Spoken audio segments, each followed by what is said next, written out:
Hey guys, Kev here, and I wanted to do this Q&A podcast type thing. And I put out a couple feelers on YouTube and Instagram to see if you guys had any questions for me. And I just did that yesterday or today. So I don't know how many we'll have. We'll check, and I'll answer them. And if there's like more that come in after, or if you have questions, maybe you could leave it on the comment section of this video, and then I'll answer those later. I think I've done that before. That's a good way to do it. So I'll just come back to this comment section and do another video if you guys want. I mean, I don't know how interested you are in asking me questions, but I just thought it was cool and something different to do. And I love interacting with you guys, so it just made sense. Before we start, I am carrying the Fox Chillin', the Voxnez design, Blade HQ exclusive. I've been really just loving on this thing. I also have my CWF Micro Arcadian in the polished tie with Zirku tie clip. And I did sell the Moku tie one. Well, I'm in the process of selling the fancy one. I really wanted it. I didn't get it to sell it or anything, and I'm not making a profit or anything. But I realized I'm just going to scratch it because I'm not going to carry it in a pouch. So I'm going to scratch the shit out of it. And do I really want to do that to a $1,400 knife? I mean, it's literally more than my mortgage. It just seems silly. Like, I'm not at that level of baller, I guess. I don't know. That's how I look at it. So moving on from that. And then I have a fidget on me. I think it's the same one I showed in a pocket dump. This is the M3 Metal Creations OG Tranquilizer in copper tungsten. So it's 75% tungsten, 25% copper. And then I have a Zirku tie button on there, but pretty sick piece. I'm not that big into spinners anymore, but I think that's it. I have a Hank, but all right. So I'll pull up, I guess I'll pull up, I don't know what to pull up first. I'll pull up YouTube first. I think I did a community post, an Instagram post, and maybe a short, but I just did that short, so there might not be any comments there. So we'll see. So let's present, and you guys can see the questions. I'm not going to hide anything. I don't care if you guys ask some weird shit. So Brian Watson here, he asks, I'm getting into doing my own maintenance finally. Maybe just some quick steps to follow to make sure the knives get the best cleaning maintenance possible. When, where to use KPL oils, and what weights go where. Things of this nature would be awesome. Okay, awesome, dude. So first thing I would say is get yourself a nice disassembly tray. You do not need to spend a lot of money. So let me just bring this down. You do not need to spend a ton of money. This is a Tinker Force disassembly tray. Excuse me. And this is $21 in the large size. Now, they do have smaller ones, but for knife maintenance, you really want this large one. And it's not really that large. I mean, here you can see it compared to my head. Not very large. It's like, you know, here's the chillin', right? Jesus. It's basically big enough to be able to put the scales and stuff to the side and the blade. They are working on a larger one. I'm working on that with them so that we can have a little bit of a longer and taller one so that you can, you know, manipulate the knife a little better. But this works great, and it takes up minimal space. And the reason you want one of these is so you can keep everything together. So you have, you know, the knife and pieces here, and then you can have your hardware here. You can have some, you know, like oil here or whatever, and it's all captured. So you're not going to lose hardware. And that's important when you're first starting, because you're going to be all like, you're going to get frazzled while you're doing stuff. And if you misplace a screw, it can be a nightmare. So you just want to put like all your hardware here. You can even do like pivot hardware here, body screws here, whatever. Like you can do it however you like, but a good tray is important. And for 21 bucks, I mean, this thing is solid as hell. It's got cork insert. I've had this for over a year. It's absolutely just been a home run. I love this thing. So So you don't even need to spend more than 20 bucks there. Then for oils and stuff, whoa, what I recommend is KPL. Now, I am affiliated with them, as in, you know, if you buy stuff from their website, use my code LeftyEDC. I do get a little bit of commission, but it's only because I love their products that I started that. So their microfiber Q-tips are really, really good. They're really nice for getting into areas that you normally can't. They're nice for getting into areas like up in here to clean out the top of the tang or whatever without having to take the knife apart. You can get in there, you know, it's nice. But it's also good to clean into detent holes and stuff like that. So I like these. For oils, I really like KPL Original and KPL Heavy. I don't have a lot of autos or anything, ballast songs. So I don't really need the KPL Ultralight, but I have it. Highly recommend this. The weight on this is 15 weight, and then this is 80 or 75 weight on the heavy. And you can get nano oil if you want. Instead, they have 10 weight and 85 weight, very similar. But what you want to do is use KPL Original on your bearings, and then you want to use KPL Heavy on your detent ball and detent track. You want to take it easy on both. A lot of people, when they start out, me included, you freaking douse it in oil, and you have, like, you flick the knife, oil shooting out on the blade and shit. I get loaners sometimes, or just buy knives and it's like gooped in oil, and I just immediately have to clean it because I hate that. What I like to do is take the oil and I put a little bit on my fingertip, rub it like this, and then I'll take the bearing, put it on my finger, rub it in, flip it over, rub that in, then place it into the knife, place the blade down, put another little dot, do the same thing with the other bearing, drop it on. So now what you've done is you've put oil into the bearing, but you haven't like oozed it all over you haven't like put it all over the knife. So it's just going to stay in the bearing pocket, but you got enough on there, right? And then I literally just take a small dot of heavy and put it onto the detent track. This bottle of heavy should last you probably forever, honestly. And this bottle of original should last you a year or two. I take apart knives literally every other day.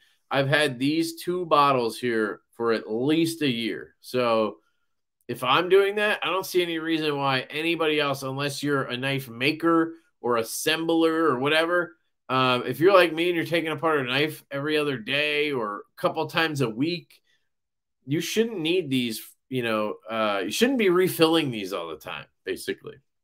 One other thing I'll recommend is super glue. I absolutely love super glue instead of Loctite. If you're going to use Loctite, though, use Vibrotite 122. It is oil tolerant, so it will still cure with a little bit of oil in the pivot. Very important, because some don't, and that sucks. But I really like super glue. I think it's fantastic for thread locker. But I have a video on that. Definitely check that out. I explain everything, and I don't want to go into super detail here. I also have a series of links in the description of every video that shows you my disassembly tools. Check that out. That will help. There's links and codes and discounts and all types of stuff to what I use. But you asked for a quick rundown. Take the pivot screws out, take the body screws out, remove the top scale, remove the bearing, remove the blade, clean everything with alcohol. That's what I do. I take a cloth like this, I spray alcohol into it. I recommend, this is linked in the description, I recommend a spray bottle like this. Spray that up with alcohol, and then you can wipe the blade, you can wipe the bearings, you can wipe the knife, wipe everything down, right? And then you just reassemble the knife, of course, with the pivot down. So you want to put the pivot through the one scale, lay that down so the pivot is now facing up. Drop the one bearing in. If it's caged bearings where there's an open end and a closed end, I prefer to have the closed end facing the blade. So you'll have that open, what I call the ass end, you'll have facing the scale. And that's because usually the pocket is on the scale. Sometimes the pocket's on the blade. Depends on who you talk to. Some people will say make sure you face that ass end into the pocket, because that way it's in the pocket, and if grit and stuff gets in there, it's less likely to get into that open end. I just always have the rule, the closed side or the front side faces the blade, and that way you get the better, in my opinion, the better side is facing the blade, which is the thing that's moving. So anyway, face it, cage up, blade on, bearing in, washer, scale, sandwich together. I try to make sure it kind of pops in place and stays put before I put any screws in. Sometimes there's just a lot of pressure or tension. It doesn't work. I will usually put the pivot screw in first, then start with the last body screw. So I'm kind of spreading it out, and then I'll work my way up the body to the pivot again. And then I'll get everything set the way I want it, centered, all that. And then I'll remove the pivot screw again, clean it off with a towel and everything. And then I'll use the super glue and get that tight. And that's how I would assemble the knife. But alcohol, KPL original, KPL heavy, Q-tips, and super glue. Hope that explains it. Hit me up if you want any more like very detailed answer, because that was already probably 10 minutes and I got to move on here. Sorry. Thank you, Brian. Giant Fatberg. You mentioned a day job in one of your videos. I'm curious about your line of work. Also saw a glimpse of a cute little one in one of your shorts. Do you have a big family or just starting out? I've got 3 young girls, so that limits my ability to buy all the cool stuff you do. On top of that, I work to support my family, but my wife pays the bills. I'm always uneasy about her seeing my purchases and potentially giving me grief. Do you have to worry about that as well? Also, do you have specific knives you feel are more suited to particular kinds of work? For instance, what would be the best knife to use for really hard work? Love the long videos, the short videos, the knife content, the fidget content, etc. Thanks for all the good stuff. Dude, thank you so much for that extremely long comment and question. I really appreciate that. So my line of work, what I do for a day job, I have a full-time, 40-hour work week. I work for a fire protection company, and I'm basically in customer service, and I do a little bit of accounting stuff. It's not very interesting or special. It pays the bills. It's, a decent job. I have enjoyed it. My boss is great. So basically I talk to people and fix problems, and I do some of the back end accounting type stuff too. But the knife stuff is what really gets my juices flowing, and why I'm trying to push towards full-time with knife stuff. I want to go full-time with Divo at some point. So that's kind of my goal, and that's why I'm really, pushing as hard as I can with that. But yeah, so that is the answer to that question. Yes, I have a daughter. She is 2.5 years old. Absolutely fantastic kid. Love her to death. We have 1 kid. We're planning on having more, maybe 1 more. And you have 3 kids. Yeah, I could see that making it hard to buy stuff. Do you have to worry about that as well? So I handle most of the finance stuff. Like, my wife has some of the bills set up on like auto pay and stuff like that. But I do most of the, like, I move the money to savings and I pay off the credit card and I kind of do all that stuff. But she has, we have a joint account. She has access to all that. The way I do it is I make sure my credit card is always paid off. Whenever I feel like I'm spending a lot on knives or gear or whatever, when I have this internal thing where I don't want to go into debt or anything. So as soon as I feel like I'm spending too much, I immediately pay the credit card off, and then I'll sell shit. If you've watched the channel for a while, I'll go into like sell mode, and I'll just sell off like 10 things I never thought I'd sell. I can just decide, like, I don't really need that. I'd rather not feel like, you know what I mean? Like, I'd rather have the I'd rather have the credit card paid off, the money in the bank account versus having the thing, you know? There are some things that that I don't want to sell. If I had to, I would, like, you know, my Evo or my FSD. You know, those are things that aren't really ever on the list that I'm going to sell. But if I had to, I totally would. But like things change all the time. Like I get in, for example, I get in a ProTech Malibu once every couple months, and I absolutely love this thing. But if I'm in the right position where I'm like, man, I really just spent a lot, I should probably recoup. You know, I call it recouping. And then somebody comes along and offers me, you know, whatever for this, you know, just says I want to buy it. I'll just be like, okay. Like, do I really care? I haven't carried it all that much, you know, but I do like it. And no, Mike, yeah, you can't buy this yet. But so I just sell a lot of stuff. So no, one thing is like a running joke in my family is that my wife thinks everything costs $100. So like today I told her about this flashlight I bought for, there's a $1,400 flashlight. Now I didn't buy it for $1,400. I had $900 into a Zerk one, and then I kind of traded up for this and paid the difference. But like, you know, it's still a really pricey flashlight. But I'm also selling it, and that's kind of one of the things I do a lot too, dude. Is like I get nice shit, but I also sell a lot of that nice stuff. So like, I've had this flashlight for a couple days and I'm selling it already because I don't feel comfortable having that much into a flashlight. Plus I'm going to scratch the shit out of it. So I'm going to stick with my, you know, $400 one with the $200 clip. Like 600 is enough into a flashlight. But look how destroyed this thing is. Like imagine doing that to a Mokutai one worth 2 or 3 times as much. It just doesn't make sense to me. Anyway, the short answer is no, I don't really have issues with that because I make sure I don't.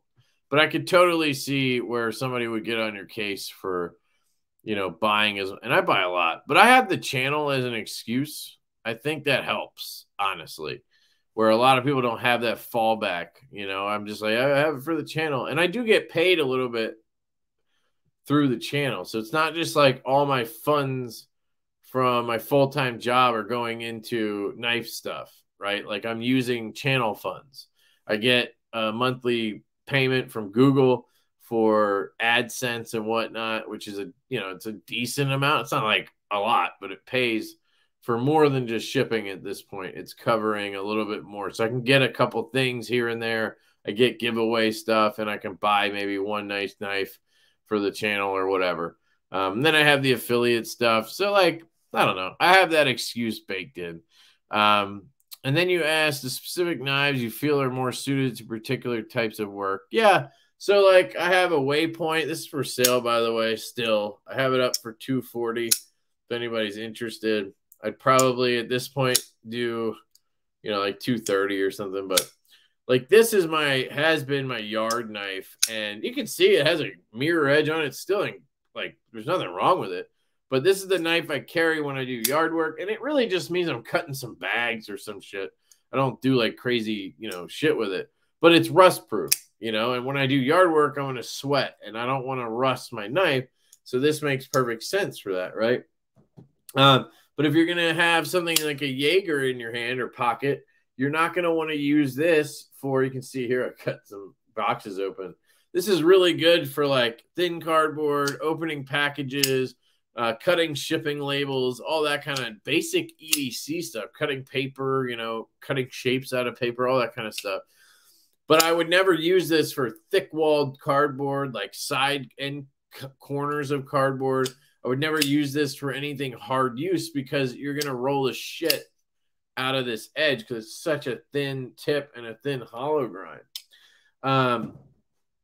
I don't do heavy use. So your question there was like, what's good for really hard work?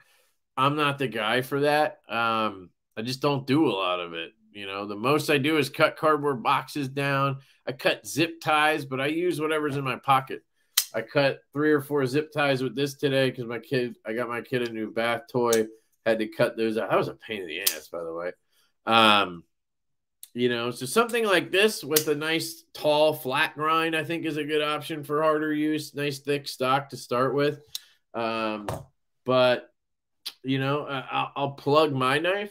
I think the Divo Stout is a fantastic hard use knife and a good EDC knife. That's why it was one of the things when I designed it. I didn't want this hollow grind to be super deep on this one because it works really well for both things. It's still slicey enough at like 18 to 20 thousandths for EDC, cutting cardboard, you know, opening packages, all that kind of shit. But then it's robust enough that you don't have to worry about it like the Jaeger when you're going to do hard use, because that tip kind of is protected a little bit. It's a little sturdier at the tip, and it's not as thin of a hollow grind. So you can see that as a good or a bad thing, but I think the Stout is a good option there. But I also have a lot of light use knives, like smaller knives or fancier knives, like a, you know, hand satin or, you know, full hollow like these. So hopefully that answers, and I really appreciate the question, Giant. Troy, why are you the way that you are? Michael Scott. Well, there's no answer for that, buddy. I just am what I am, and I can't help it. Puerto Rican with a knife, what up, dude? Lastly, from one sweaty guy to another, why do you sweat so much? I don't know, man. I think a lot of it, I think I sweat a lot less now than I did when I was drinking. I had the major issues with sweating and rusting when I was drinking a lot. And I quit drinking almost a year ago at this point. It was in early, like January 6th or something. I only know that because I had some kind of appointment that day or something. So I just remember. I think I saw my doctor, and I told him I wasn't feeling well lately. And like, he said, just try quit drinking. And I always like, I could, but like, I didn't want to, I guess. I don't know. And I just had a moment where I was like, fuck it, I'm just going to stop. And I stopped, and then I just didn't want to I felt like I feel better. Like I might as well give it a shot. And then I just kept not drinking. And now I enjoy not drinking. Like I know what it felt like before, and I don't want to feel like that. So I just don't do it. And it's not hard. So I think that had a lot to do with the sweat. I also lost weight because of that. So I probably got in better shape. But carrying knives up front in my front left pocket, I get less issues with sweat. My back left pocket in my ass is where it sweats a lot. So I try to avoid that if I'm going to be like doing something where, you know, I'm sweating a lot, but I don't have a reason for why I sweat. I'm just a sweaty dude. G-Ball. Hey, I've been watching you for a while now, maybe 3 years or so. Damn, bro. Thank you. And I never knew it, but it was brought to my attention that you lay with you lay with men. Was it FOMO or just how you roll? Love you, buddy. You got me, dude. You got me hard on that one. I was like, what is this question going to be? Thank you, brother. And then, oh, man, you're funny. All right. That was the last one on the community post. Let me pull up. I think I did the short. So let me see if anything pops up on the short. Or you know what? I'll do the Instagram ones, and then I'll do the short because that one I just posted. So maybe somebody will show up there. Instagram. Crack me up, dude. All right, Matt Dave. He says, how's the Divo Buzz order going? Really looking forward to seeing it and getting my grubby hands on it. Yeah, dude. So thank you, Matt. I appreciate the question. So the deal with the Buzz, I don't want to go into every knife just because we have a lot going on. We have 3 knives in production right now. The Growler from Shieldon, the budget one, is in the air. 2 White Mountain knives. Should be there next week sometime, hopefully, or early the next week. So we're hoping to have a drop right, in between now and Christmas. And then we have the Mash in production, the Blue Creek exclusive with Kubi. But the Buzz. So the Buzz we put into production right after the pre-order. As soon as we do a pre-order, we usually put that order in like a week later, if not right after. The Buzz sold a little bit slower than the Stout. The Stout, we just had like killer support. You guys bought a shit ton of them. And then we had Urban EDC who did a pre-order for 100. So we ended up ordering 600 stouts. With the Buzz, it was a little bit slower. I don't know if it's the design. I think it was more or less just the economy right now sucks. So it was just a smaller amount of orders. We still ended up ordering 425 of them. So it wasn't like nothing. Truly appreciate all the support. But we had about 200 orders from customers, and then we had about 120 for dealers. And then we added extra so that, because I have a feeling that one's going to be popular. It's such a good knife. I don't know if I'm misreading the situation, if the design isn't for everybody, but I usually have a pretty good handle on it. And the Buzz is just, and the thing for me is I didn't design it. Like Colin designed the Buzz, and then we worked together from there where, you know, I had the idea to add the top flipper wheel thing and a couple other tweaks, but like it wasn't originally my design where the Stout, you know, was originally my design, or, you know, drawing. The Barley was originally my design or drawing. The Growler was a mutual one where we really like that one. You could call like a 50-50 collab. Like I had a really interesting idea and a shitty drawing of it, and then he turned it into a real awesome looking knife. But the Buzz and the Mash are more from the mind of Colin. So like Stout, Barley, Lush, you know, are my end. Buzz, Mash are his end, and then the Growler's like both, right? But they're all collaborations. But that's just kind of a layout for you there. So when I say the Buzz is like, I think it's one of the better designs I've seen ever. I can say that without feeling like I'm promoting myself or whatever, because it's really Colin, right? And he fucking killed it on the Buzz. There's just something about it. When you get that fucker in hand, it's so comfortable. And then when you just add that with the top flipper, the liner lock with the tie insert, I just fucking, dude, so good. Sorry. So anyway, they are in production. They've been in production for a month or two at this point. No, maybe just a month at this point. It was like, you know, mid to late October, we put it into production. We ordered 425 of them.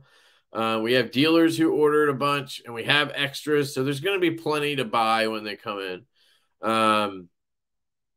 But we sent, so the way I did it with this one was I wanted the detent to be right. And I can't say it will be because we don't have them yet. But what I did was I took the prototype with the best detent, the one I thought was dialed in the most, and I actually paid $100 to ship that UPS to China.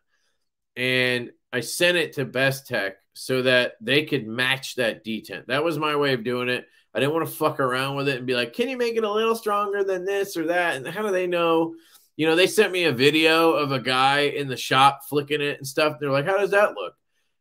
I don't know. This guy could be like strong as fuck, weak as shit, small as fuck hands. Like, it's just so hard. He could be flicking it as super hard, or he could be just flicking it out like I like to do. Like, you know, it's hard to tell. Am I flicking that hard? Am I flicking that soft? So it's just, you know, I can make this look super strong, but I can also make it look light if I want, right? So what I did was ship them a knife, one of their prototypes of the Buzz, and I was like, here, match that fucker. And that made the most sense to me. Then we also sent them Lynch clips and Rip's Garage Tech clips to match, to make sure that the cutouts, the spacing will work, so that you guys can put on, so we can put on Lynch clips, Rip's Garage Tech clips. I wanted to make sure that spacing was correct. So that's kind of where we're at with it. It's in production. They should have gotten the clip very soon, and they were in CNC process for the scales, and they want to check and make sure the clips fit. So it's in process. We're hoping that they're going to be done at the end of Q1 23. So March 2023 is what we're shooting for. And I think Best Tech can hit that. So that's where we're at with that. Super excited about it. And thank you for that question. Sorry, I just spent way too long. This is why I'm glad there's not a million questions, because I would be here all night. Let's see what's next. Magnus Rex, family, your full-time job, channel, social media, Divo. Where do you get the time for all that? And have you ever experienced any fatigue from it? If you look back 2 years to the channel's start and compare it to today, what is your biggest lesson from it? Since you don't drink anymore, have you thought about redesigning the channel logo? Is the beer still relevant? Keep it up, Kev. So thank you, dude. I appreciate all that. So first with the logo, I do have a redesign in the works. Backpack B's working on it. He takes his sweet old time. He's got a lot of stuff going on. I don't pressure him at all. So whenever it's done, it's done. But yes, I'm removing the beer stuff from the logo just because it doesn't make sense. But I still have the, the seltzers in a can, whatever. I don't know. And then the Divo stuff is all beer related because, at the time it was we had a mutual thing where we both like beer, and Colin's more responsible than I am. But he still drinks, so we can still kind of do the beer thing. Plus, it's just a thing. It's a theme for the company. I think it's cool. And I still think beer is cool. Like, I don't have anything against it, and I don't avoid people drinking beer. So that's not an issue. Where do I find the time? So yeah, dude, it's crazy. With Divo, a channel, a full-time job, a kid, a wife, the rest of my family, it's insane. I just really don't have a lot of downtime. The only downtime I really have is late at night. I'll finish recording or whatever. I'll finish doing whatever, and it'll be midnight, and I'll just dick around in the kitchen and for an hour, and I'll just hang out on my phone and whatever. But I'm still on Instagram on knife stuff. So it really never ends for me. It honestly is maybe a little bit of a problem. I might be a little bit addicted to Instagram and YouTube because I'm literally always on it, but it's because I'm trying to answer comments or talk to people about stuff. So it's I don't know, it's a double-edged sword. I'm not just there to get entertained. I'm kind of I kind of think of it as working. So it's a lot of work, but honestly, it's good. I think that is one of the reasons I was able to quit drinking so easily is I just, I could just dive into Divo and I could dive into the channel, and I have stuff to do all the time. So I don't get bored. You know what I mean? I think I lack sleep sometimes. That's, I think, where I do feel it a little bit is sleep. Because I'll be up till 1 or 2 doing whatever, answering comments, replying to people's emails, packing order, whatever. And then, and then I'll go to sleep, and then I got to get up at 8 for work or whatever. And, it's not that easy to do that. And then on the weekends, I got to get up with the kids. So it's it is a balance. But I think I enjoy it more than I don't. So it works, But yeah, we'll see if it ever becomes an issue. There might be a point where I just can't do 2 videos a day anymore, or what, you know what I mean? I don't know. We'll see. But right now I'm able to keep it up. I enjoy it. And that's kind of the thing.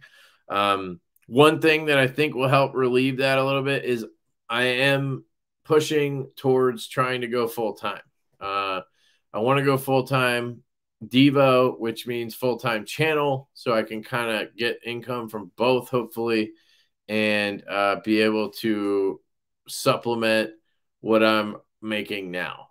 Even if I was making a little bit less, I'd be happier, right? But right now it is a lot of work, but I'm hoping it's pushing towards a goal And for that reason, I'm full steam ahead and I'm not really worried about fatigue. So we'll see how it goes, but hopefully that answers that question. What's the biggest lesson I've learned from day one? Just, I think early on, my goal was always to be as honest as possible, and to just put my thoughts out there, not censor myself, because one of the reasons I started the channel was I just saw a lot of channels that it felt like they were just like everything was good, and I would buy a knife that they said was good and it would be absolute trash. Slicey Dicey was a big culprit of that for me. I'm not saying he didn't think the knife was good, but like there were certain things he'd say were good. I'd get it, and then it would be just like shit action, shit detent, whatever.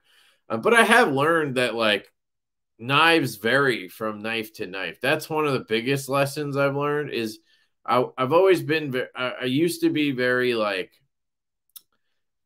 not one sided. I don't know how to put it, but like if my example of the knife was shit, I would just assume every one of them was shit, right? But like as we know, it's Civivi or whatever. You can get one knife that barely flicks out, and you can get another one that like is hard to flick out. Like the detents vary so much.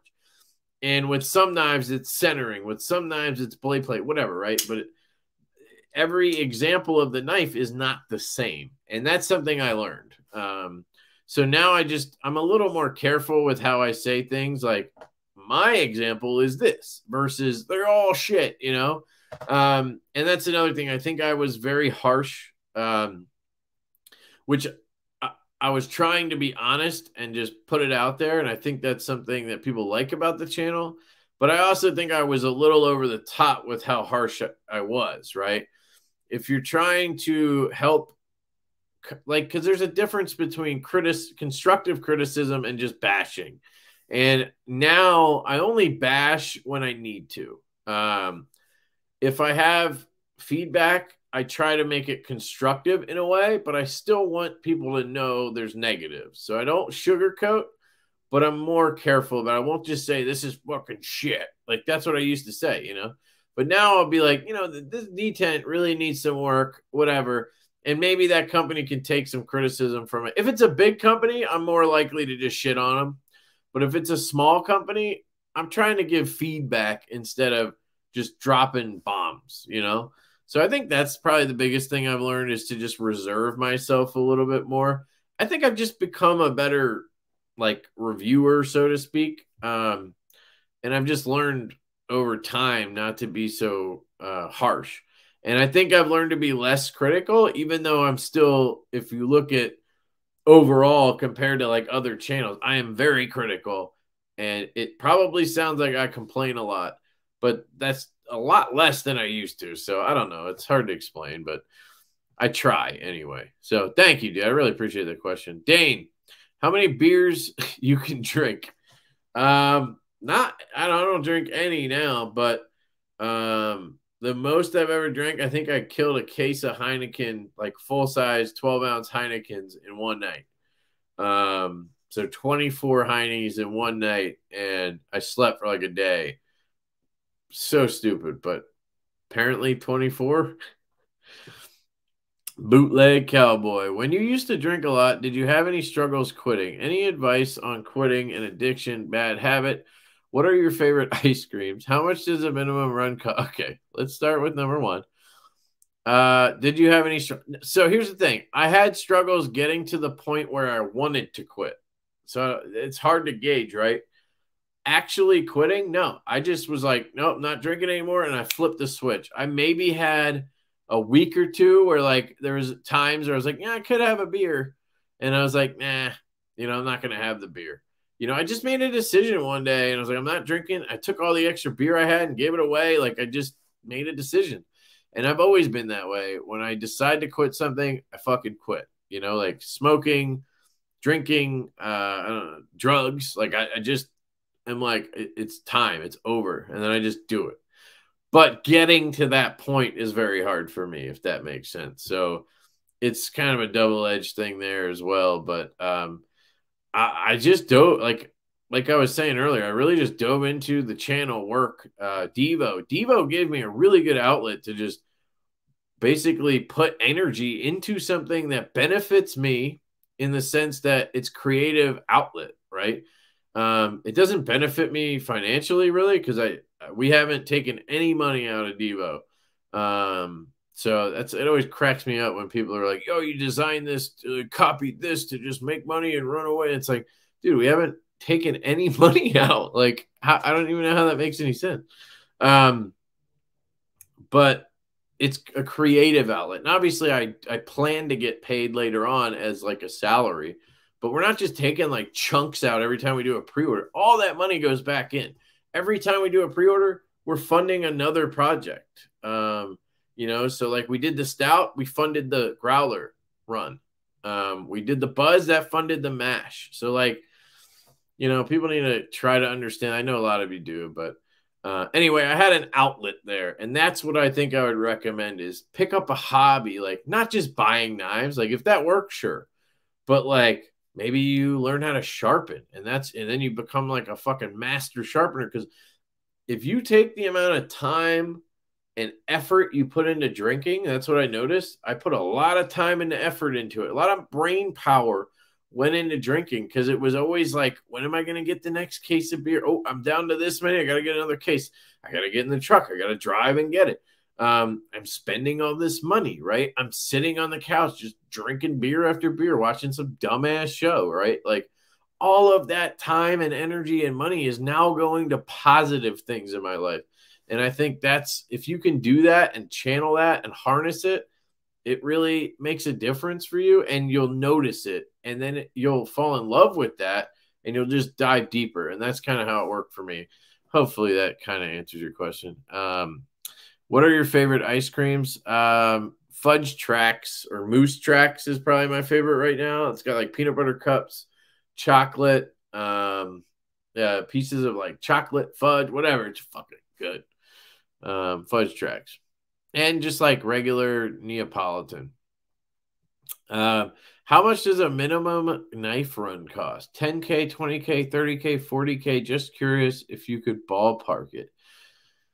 So it totally depends on the amount and the the quantity and then the type of knife. So like it's really hard to say. You're gonna give me a ballpark. Sparrow Production or Renegade GOM? So like Sparrow Knife Co., I would guess, and I don't know the answers to these. I would guess both of those knives probably cost like $160 because like Sparrow is going to be Best Tech, GOM is going to be Riot. So they're probably around 160 to 200 that they're paying for those. That that might not include packaging, doesn't include shipping to customers, it doesn't include all the goodies. In case of the GOM, it doesn't include the awesome hard case. So then if you take that and you add like a 40% margin, you can see where these prices come from, $350, $400. Those are reasonable prices, in my opinion, if you're running a business. We charge less than that kind of because we're stupid. We're just we want to get the support. We want people to buy the knife. So we kind of bring the price down. We should be charging more if we're, trying to run a business and make enough money anyway. So yeah, you're looking at like 70,000, not 10, 20, 30, 40. If you're doing a run of like 300-400 knives at that price, you're looking at like anywhere from 50 to like $80,000. So I don't know if that helps at all, but it's very specific to knife and design and material, and that you can do a run of a budget knife for 20 something thousand, you know what I mean? But you got to order more. So you're ordering 600 and it's like 25,000 or whatever. So anyway, if you give me like specifics of a design or like materials and a quantity, I could give you a decent number, ballpark it. Also, who you use. So like QSP is cheaper than Best Tech. Best Tech and Riot are about the same price. Best Tech might even be a little bit more. I'm not sure. Kubi's a lot cheaper, right? Like, so you have all these different factors. Will we ever see a thumb stud Divo? We do have one design that I think has a slot. Our backlock design has a slot or fuller and studs, so maybe. But we haven't gotten too far with that one yet. Any thoughts of going for a future production run with Riot besides the barley? Yeah, but I don't know if it'll happen because I just don't want to wait 2 years. I mean, literally from the moment you reach out to them and start the process, you're waiting about 2 years until product gets delivered, you know? And I just don't want to wait that long. As good as their stuff is, Best Tech is very close, and that timeline is much shorter. So rather just go with Best Tech. So it might happen, but we'll see. Do you think you found a signature OEM, favorite OEM for Divo yet? No. I do really like Best Tech, though. But they are more expensive, so you got to balance that. On the lower end, we might prefer Kubi. On the higher end, we might prefer Best Tech. But we're also trying Concept. We've tried QSP. We've tried CMB. So, like, I don't know. I would say no at this point. Which Jack Wolf tube art is your favorite? Probably the Cyborg Jack. What is your favorite meal? Pizza. I'm just going to go with pizza. What do you get on your cheesesteak? Nothing. I just get cheese and steak. Love you, Kev. You've been my favorite YouTuber since that MBK video on the couch. Oh, man, that was my first video. Thank you, dude. Totally appreciate that. Thank you. Hope you and the fam are well. Thanks, brother. Appreciate that. JD Ping, if I'm permitted, I'd like to ask 2 questions. 1, who are your top 5 knife designers of the past decade? 2, how many chucks could a woodchuck chuck if a woodchuck could chuck wood? 3. Top 5 knife designers of the past decade. So I haven't been into knives. Maybe it's getting close to that, but not nearly. So Jesper Voxnäs is on that list, 100%, one of the top 5 knife designers of the past decade. He's prolific. I would put him on there. Brian Brown, I think, has to be on that list just because I love the Jaeger. I do like the Raptor design, but the Jaeger itself puts him on that list.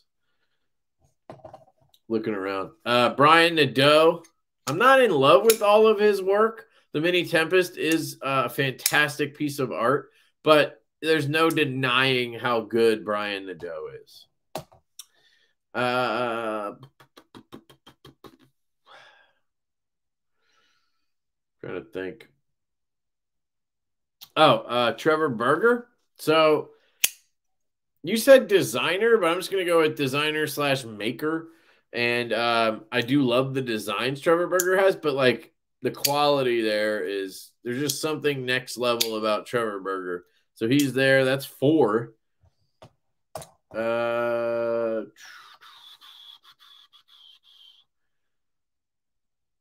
I guess I have to go with, just because he's got the best knife of all time, Craig Brown. So we got 2 Browns in there. Craig Brown designed the Mini FSD, the FSD. I love the Cortex design. Yeah, so he's definitely on that list for me. I would put Colin on there. This is number 6, I guess. Honorable mention is Colin, just because he's my partner. But he hasn't been at it that long, and he doesn't have that many models to say, he's top 5. Plus, he's my partner, and that feels self-promoting, so I'm not going to do it. But honorable mention. So, Craig Brown, Trevor Berger, Brian Brown, Voxnäs for sure, dude. Voxnäs for sure. And Brian Nadeau. Hopefully that helps. Or hopefully that answers you. Next question. Any full titanium stouts in the future? So we did have we have prototypes that we're working on with Kunwu. We've been working on forever. I don't know if they'll ever happen in VanX, but those have titanium scales. So we did one with titanium scales and one with carbon fiber. And then I did just reach out to Best Tech about a version 2 stout. So I posted on our Instagram about that and asked what people would like to see. So we do want to incorporate a lot of that stuff you guys asked for. And we've always been asked for titanium scales. So my thinking is we could do some kind of maybe milling pattern on either the bolster or on the scale itself, and maybe do different ones with different milling. And that's how we would make differences. Or have it be plain, and then you guys can always have it modded or anode or whatever. But yes, we're kind of working on titanium version. So I think I want to do fat carbon 1 or 2, and then a couple of titanium ones. 1 EDC knife for the rest of your life. What is it? Mini FSD all day, every day. Why are you left-handed? Because I'm awesome. That's why, Gideon.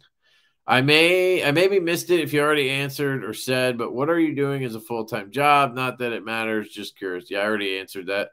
I work for a fire protection company, customer service / accounting. Nothing special. When can we order the Divo growler? I'm blue carbon fiber.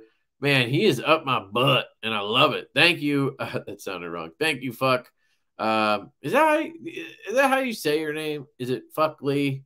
Or is it Fook? Or is it, I feel bad saying it, but it's spelled like fuck. So anyway, I love you, dude. You are awesome. Early January 2023, we're planning to have the pre-order for the Divo Growler USA version, the premium one. Not to be mistaken with the budget one that's dropping next month. So hopefully that answers that question. Okay, we wrapped up the Instagram ones. We might have a couple over on YouTube on my short, and then we can wrap this up. I knew I was going to take forever here, and I was like, man, there's not that many questions, but like clearly there were plenty of questions. So I see Q&A. Come on. Q&A video, comments. All right, there's 2 comments. That works. Let me pull this up so you can see it. Just so you know, I didn't like skip any or whatever. If your comment doesn't show up, guys, here's one thing I want to make clear. I have never, okay, that's wrong, but I never delete comments. So the only time I've removed comments is when it's the porn shit, like the fake porn or the how to get rich comments. But people who talk shit, people who leave rude comments or troll comments or whatever, I don't delete those. I've never deleted a comment that was like an actual comment ever. I will respond to every comment. I'm pretty level-headed. I'm pretty transparent. I'm open about everything. If you want to talk shit on me, that's fine. I'll just respond to you however I need to. Whether it's answering the rebuttaling or just making fun of you or whatever. But like, I don't delete comments. So I've had people say that before, like, oh, you delete my comment. No, I don't. You are either typing something with a curse word, so it's not sticking, or what happens to me on other videos is when you hit post your comment and it just loads and it doesn't actually post it, and then you leave and your comment didn't get posted, or there's an error. So just make sure your comment actually showed up before you think somebody deleted it. Just take a screenshot or something and then send it to me. I never delete comments. So yeah, if you ever feel like that, just hit me up and I can tell you what happened. Like if it never showed up, or you can just repost the comment. I don't know. But somebody asked me that the other day. I'm like, dude, I never delete shit. Hey, Kev, this is from World Tree. Hey, Kev, when is the US made growler coming? What will it sell for? And would you please do a scheduled pre-sale so your loyal customers can secure one? Thanks, buddy. Yes, Seth. Thank you, by the way, for all the support. It's going to be early January 2023. We'll obviously email out and blast it on Instagram and everything. We're looking at $399 for my Carta inlay, and we're looking at $449 for camo carbon. Originally, I wanted to do $425 for camo carbon, but we need to make a little more money. We already are shrinking the margin a little bit because we want to make it affordable. The knife, probably, if you stick to a similar margin that you should stick to, especially if you want to get dealers involved, it should be at least a $500 knife. So just so you know, if other people follow suit, you might be looking at more like a $550 knife, not $450 like us. I just want to put that out there. But so I want it to be a barrier of entry under 400, and that's why I want to do the micarta at $399, but then camo carbons at $450. I think that's still reasonable.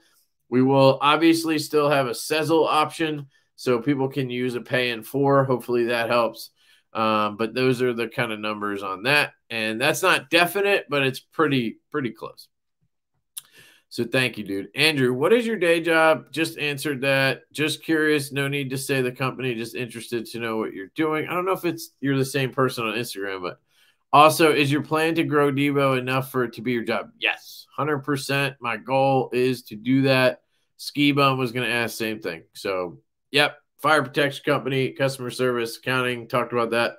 And yes, I want to do this full time. I'm hoping between the channel and Divo, I can do it full time maybe next year. That's my plan.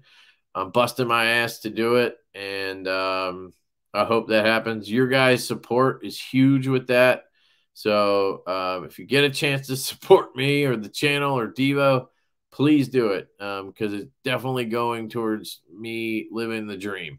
And I don't mean that in a financial way. I mean that in I want to just do knife stuff for a living. And, I work hard. So it would be a blast to do that. At least working hard for your own company, I think, feels better, I don't know. So that's it.